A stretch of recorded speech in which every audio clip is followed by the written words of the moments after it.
Hey guys, welcome back to my channel. In a few seconds I'll be showing my new segment, my new episode, the couch segment. This is a topic about pregnancy with my two good friends, specific disease that they both had. Yeah, I'm just saying hi, welcome back. Thank you for the likes and the comments. Please don't forget to subscribe, hit the notification bell, like, comment, advocate. Let's start a conversation about this. I hope you enjoy. See you in the next time. Hey guys, welcome back to my channel. This is a couch segment. This is something that I wanted to start, just to start a conversation about life stuff. Today is episode 1 and we'll be focusing on pregnancy, but not just normal pregnancy. Not saying that pregnancy is normal, but we'll be focusing on Hyperemesis gravidium. I've said it right? Yes. Also known as HG. I don't know why I continue saying J. Anyways, HG. I have here my two good friends. I have Pam and Anais. They both suffered HG through pregnancy. You with both of your kids? Yes, ma'am. 14 and 4? And 5. 5. Jesus. It's alright. It's alright. And Anais with the baby she just had, who's turning 5 months tomorrow. If you look up HG, because now I'm gonna be cautious. HG, there's really not much of it on the web. It just says that it's severe prolonged vomiting, persistent severe vomiting leading to weight loss and dehydration as a condition occurring during pregnancy. Is there a reason why it starts? Like if you guys know why it causes, what causes HG? There's no firm diagnosis. Right. Yeah, it's not like a known. The only thing I've heard in the many years, it's that it's caused by overproduction of the HCG hormone that you produce when you're pregnant. That's the only relatively close So basically thing that I've heard. So basically, if I make too much hormones during pregnancy, I might suffer this. Maybe. Yeah. To me, that makes no sense. Because it's also not a familiar trait. My mom had amazing pregnancies. Yeah, so it's did not my like a sister. genetic thing. It's not genetic. That's the word. My sister had a good, decent pregnancy. And then there's I. So the both of you are the only one in the family that you guys know of that suffered this. Yeah. That's crazy. That's crazy. So how did you know you had HG? So with me was that my husband was working and I kept texting him and like I don't feel good, I keep throwing up. So when he got home, he basically found me on the couch slumped, like half dead. And he tried to put my legs up, because I guess that's supposed to be, when you're working out and you put your legs up, it's supposed to stop you from being nauseous. So he did that so I could stop my nausea, nothing. Gave me water, soup, right back, out. Didn't work. So he took my blood pressure. It was dangerously low. And that's when he was like, you know what, we're just going to the hospital. And how far along were you at that time? I think I was around 3 months, I think. But before, so basically at the end of the first trimester. Yeah. Right. So your first trimester, did you have any of those symptoms? It was always throwing up, always, from the yeah. beginning, So it was just morning sickness. All day sickness. Yeah. It's like, morning, afternoon, 24-hour morning sickness. And that's what they tell you if you go to the doctors. Mm-hmm. Morning sickness. You'll be fine. It's normal. Go home. After the 3 months, you're going to be baby. okay. Once you're 12 weeks, it's all going to be much better. Once you hit your second trimester, it's going to be like a new light. You're going to be like a whole new person. Which was a lie. It was totally a lie. So basically that day you was taken to the hospital by force. Mm-hmm, by force, because that's how it usually is. I was taken to the hospital. As soon as I got to the hospital, the people in the front desk, like, they saw me. Yeah. And it was just like, oh my God. they right away rushed me in. They took my pressure. It was like, no, they checked on the baby, make sure he was fine. And they asked me like what was going on. And I told them like I haven't stopped throwing up all day.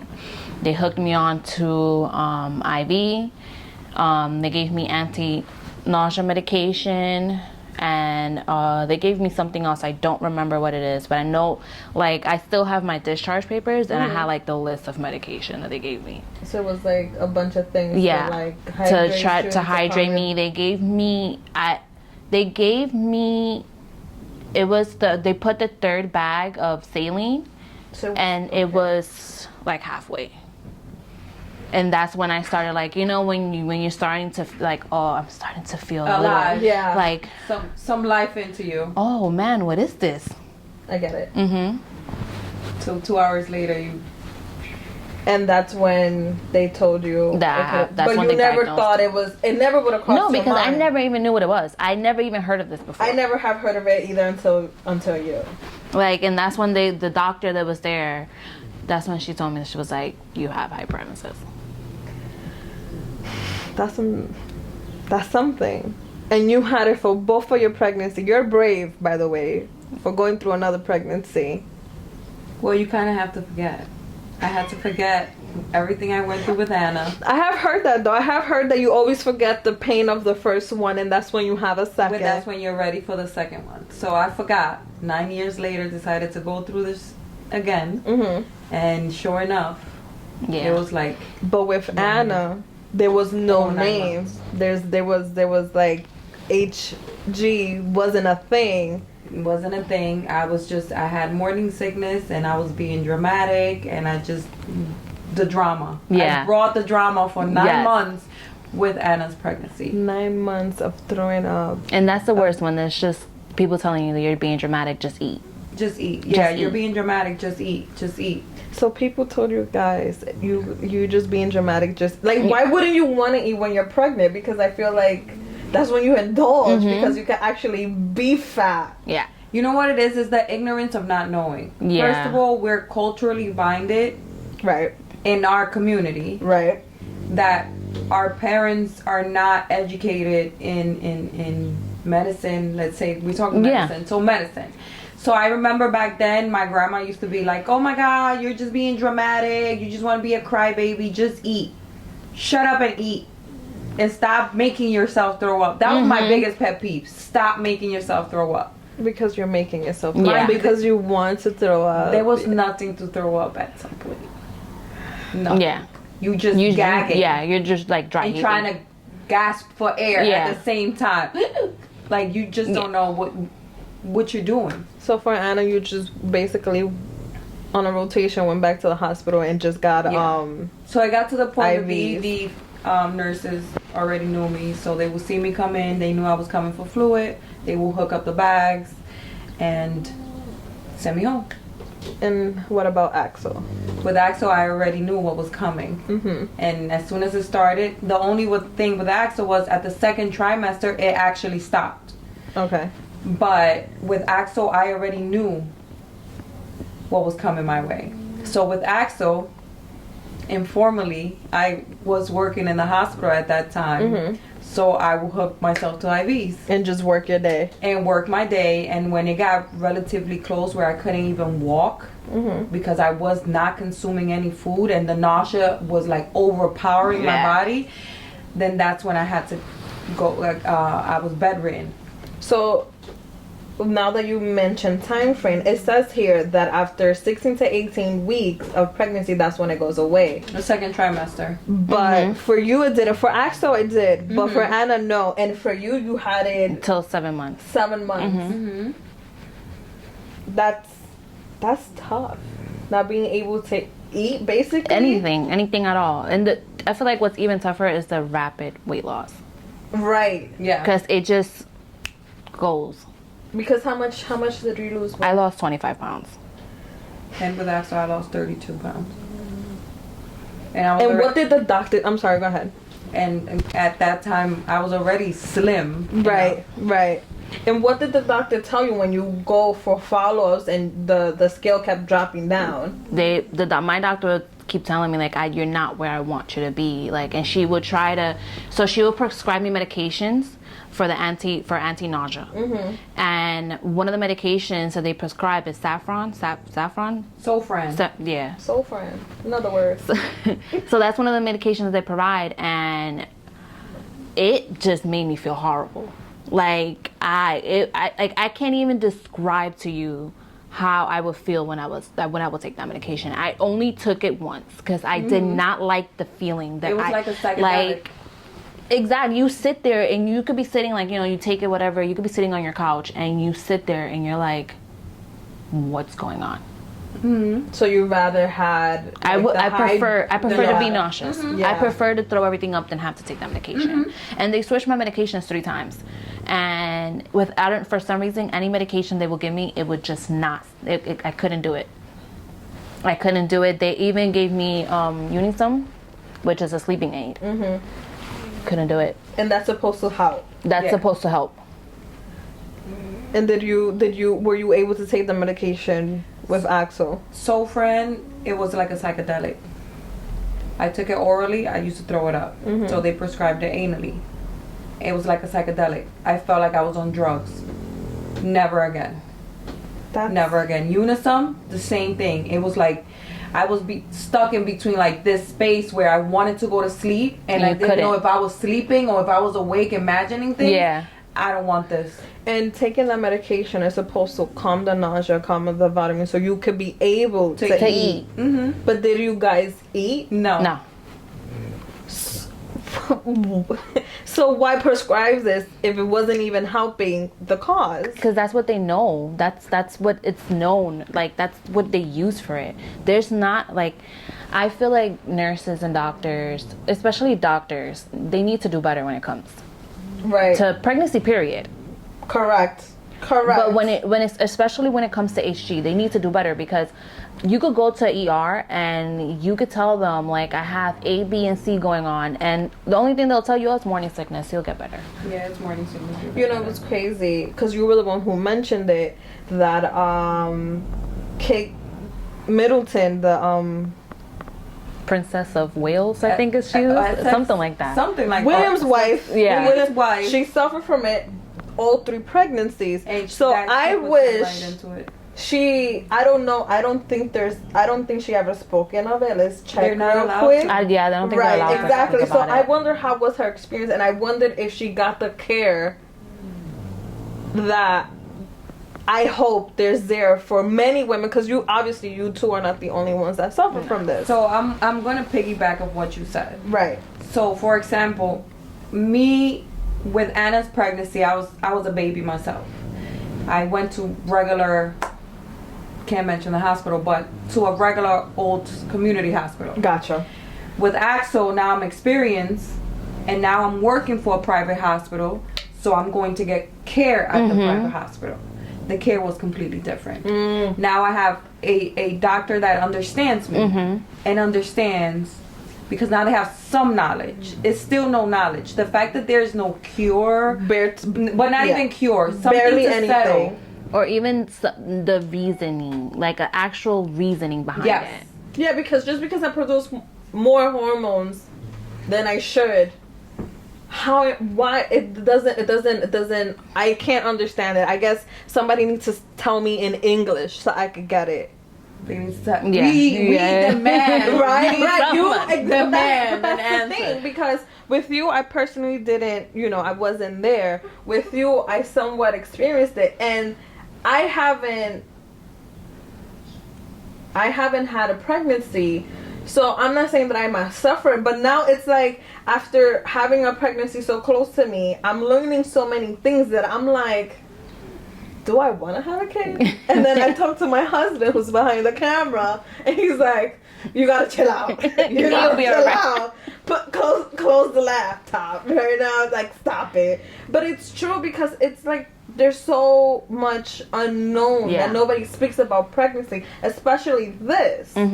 There's women that, like, there was this girl that I found on TikTok that she was in the hospital her whole entire pregnancy. Yeah, I think her whole her whole entire pregnancy, because she could not come out. She could not, like, anything. They had to. There's women that they had to get either a tube through their nose in order to maintain food, or through their belly buttons in order to get food. And you have to walk around like una mochilita, and with the everything connected to you, so you're constantly getting, you're getting food and you're getting IV as well. So, wow. That's horrible. That's the ugly truth of pregnancy. That's horrible, and nobody talks about it. No, because people make it seem like pregnancies are beautiful. They are. Yes. Yeah, it's a beautiful experience. You feel that first kick, and you knowing that you're growing life. That's beautiful. It's a beautiful experience. Nobody could take that feeling from you. But pregnancies are not beautiful. I feel like I am the worst person to try to advocate for pregnancy. Like, not advocate for pregnancy. But you want a second child.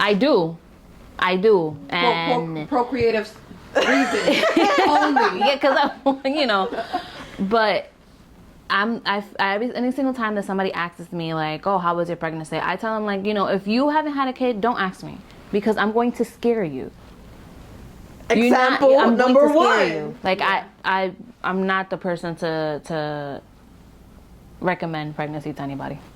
But I do want a second child. But it's understandable. I understand why you want a second child, but it's also understandable why you don't promote pregnancy. Yeah. I don't think I necessarily wouldn't recommend it. It's just thread lightly. It ain't beautiful on this side. I mean, I was ready to throw my uterus the other day away. I thought I got my period. I was ovulating. Well, even after you have your kid, you want to throw the whole uterus away. Because I want to throw mine away every single time. Yeah. It's so one fun of my games, kids does right? something. No, but this is serious, because this is just a small conversation that I hope people could actually gravitate to. I see here that they are high risk, like increases the risk of preeclampsia, stillbirth, preterm delivery. Especially in severe cases. I don't understand when they say severe cases, because I feel like every case is severe. Every case is severe. You could have organ failure. Like, there's so much that could go with it. It's a fatal disease. How do you feel after giving birth? I don't know. Okay. I don't know. I feel like I'm still getting used to my new body. I'm getting used to my new mind, because I'm the type of person that I was a server for many years, and I could sit there and I could remember an order for 20 plus people. You ask me something now. I want to say it's the age, because I'm there. Forget about it. I have to write everything down. Ari asked me to do something for him the other day, and I'll get on it.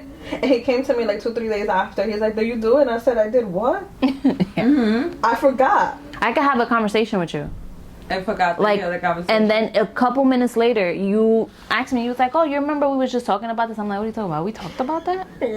That's us on the phone. Right. What we were saying. Right. We right. said No, honestly, that's me on the regular, so welcome. But either way, it's...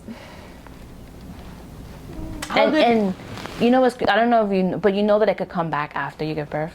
What do you mean? Hyperemesis could come back after you give birth. Like, let's say, if it goes away during your pregnancy, you could get it during postpartum. So hold on. Technically, you that have work in a hospital setting, right? How long postpartum has run its like? I drew a blank right now. I gave birth to both of my kids. With Anna, I gave birth, and it was like an instant relief. It's like my body just... Okay. I asked for a Big Mac in seconds. Okay. Bring me some McDonald's. With Axel, since I stopped at the second trimester, I was already eating normal food, so it was fine. But after Axel's pregnancy, I started presenting stomach issues. A bunch of stomach issues that I've never, ever had. So now I have IBS. Now I have severe acid reflux, and I had surgery in October. So your lining ripped. Yeah. Because of the excessive vomiting. And it's not like some, I'm not saying that you could pretty vomit, because there's no way. No pretty vomit. There's no I don't way. think there is. No. Unless you're swallowing it back, I don't know. That Now I'm gonna Google what's a pretty way to vomit. And so next time I get hammered and I gotta do it, I'll be like, But the vomiting is like, you really, really feel like your soul is gonna come out. you're having an out of body experience. Yeah, like, and then you're there. Not one that I want. No, you're there and you're like what else? What, I don't have nothing else left to give. What, like, you're legit, you're asking the toy, like, what else do you want from me? I remember I have you telling nothing me else. that. Nothing else. I have my favorite bucket. A favorite bucket. I actually just found a picture. TMI question. Did you throw up and pee at the same time from the struggle? Did it ever happen to you? Because it happened to me. Yeah. You force yourself to throw up and you just like, So at this your point, bowels just give out. I shit myself, but I pissed myself. I did. Because it was just, I was straining And I couldn't, so and just much. by looking at it, I will throw up even and you more. and Yeah. just to I couldn't even clean it up. Like, my and you husband has to guys clean are it up for telling me. your doctors this, and still, oh, here, take medication. That's all there is. Yeah. It's hard to be okay with that. I'm not saying that nobody is, but it's like, It's, how with such advancement that we have today. well, hopefully with these new abortion laws and these men making, That's another conversation for another they day, will fam. provide That's this another kind conversation for they another will day that we're not provide gonna get something, into today, something. because then this segment would never end. No, but I'm saying since they want to control us, maybe provide better care for Something. us when we down and out. Because I'm Something. sure we're not the only ones. You Yeah, wanna control something. me, Ariel? Ariel's not part of that. Ariel wants you to procreate, but he ain't, you know what I'm saying? You know, he ain't trying to control. He ain't trying to do what them people doing. So, wrapping up, I guess, because it's unbelievable. I'm still like, even witnessing somewhat, I'm still like, I feel like I have so many questions, but there's no answers to these questions. So, my thing is, what advice can you tell a woman that's going through this? Speak to your doctors. Don't think you're crazy. Yeah, don't think you're crazy. Don't Really? think you're crazy. Yeah. Like, and don't let what people tell you affect you either, because I remember there was a day that somebody looked at me and was like, wow, you're skinny, aren't you supposed to be pregnant? I was like, well, I just lost 25 pounds. They're like, oh, you need to be eating this, you need to be eating that. Well, I can't eat. That's insane. Like, I got really upset and I was like, I can't eat. Like, what do you want me to do? It's not like I'm doing it to myself. I can't. People are ignorant. And then the thing is that the people tell you, Ignorance is like, oh, I've even had somebody tell me, like, oh, all you're doing is you're not eating anything, you're killing your child. Like, your child is taking the little bit of, like, if you're able to put 1 ounce of anything in your stomach, your child takes it immediately. But the thing is that you're already going through so much, mentally, physically, everything, and for a person to tell you that, Yeah. It's pure ignorance. I guess we're gonna be throwing hands. It got to the kinda point just where I like- had to walk away from people. Yeah, you just. I had to walk away. You have enough issues with the throwing up and trying to hold your life together and your pregnancy together that everything else is just, you become. This is tough. This is tough Yeah. because it's wow. My advice is to talk to people, Advocate. to your doctors, Yeah. and to find good support system in the hospital with good doctors that are willing to listen and care. Just don't settle for your old community center down the street. 'Cause Yes. it's close to you.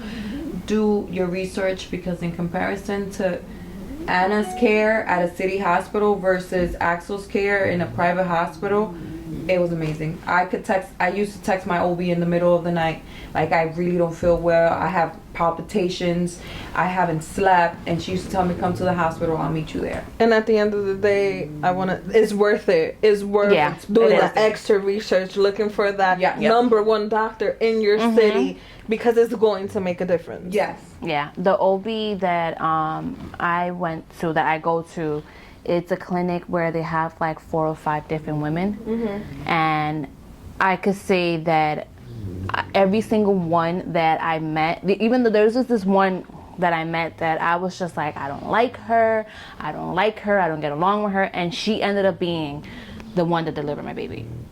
And she was amazing.